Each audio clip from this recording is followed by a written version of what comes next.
Почитувани, денес во Битола е прекрасно времето, сончево, убаво, пријатно. Денес е 1 февруари. Би сакал нешто да кажам во врска со магиите, односно, дали може некој да ти направи магија? Многу луѓе имаат страф од магии, од проклетства и од уроци. Имав прилика да слушнам на телевизија и лично со луѓе што сум разговарал, некои вражалци, кои им кажуваат на своите слушатели дека немаат среќа во брак, во работа или имаат болест, само затоа што некој нивен близок им направил магија. Потоа со разни манипулативни средства им објаснуваат што треба да направат за да се ослободат. Пред неколку години, а и постојано, сум среќавал некои кои беа под влијание на таквите духови и некако се обидов да ги одвратам од патот по кој тргнале, но не успеав. Тие беа убедени дека само ако отидат при тој и тој човек ќе се ослободат од проклетството и од магијата што им ги имат направено некој. Да не беа суеверни во своите души, немаше ниту да ги прашуваат, ниту да одат при такви личности. Дали може верникот да биде под проклетство? Како прво и основно, треба да знаеме дека Бог не дозволува неговите деца да бидат проклети. Зошто? Затоа што сето проклетство го зеде Исус Христос врз себе, односно, Библијата вели дека тој стана проклет заради нас. Проклет да е секој што виси на крст. Тој висеше на крст заради нас. Второ, Бог е суверен, Бог, владетел, и тој владее и управува целосно со оние кои ги благословува. И ќе останат благословени за секогаш, а не проклети. Благословеното од Бог е благословено, и тоа секогаш.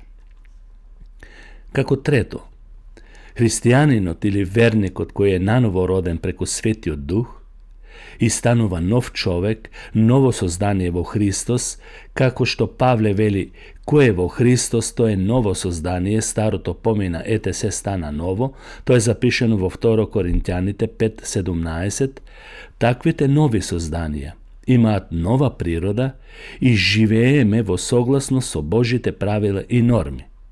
И тие како нови созданија во Бог не можат да бидат повторно во проклетство.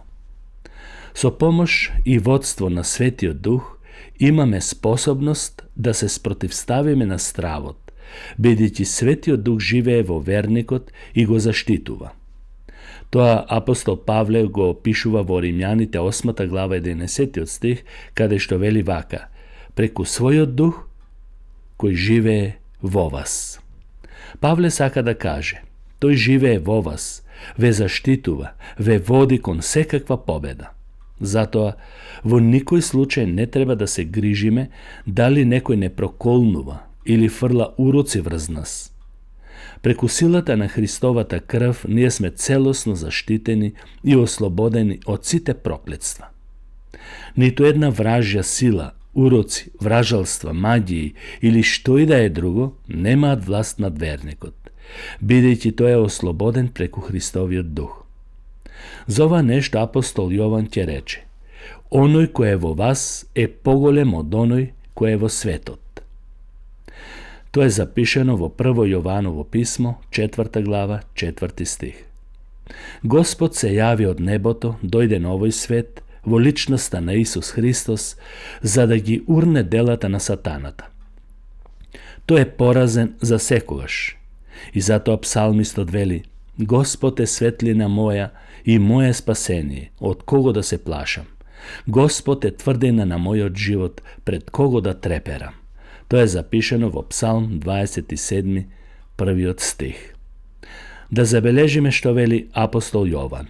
Затоа се јави Божиот син да ги разурне или да ги урне делата сатански, делата на ѓаволот.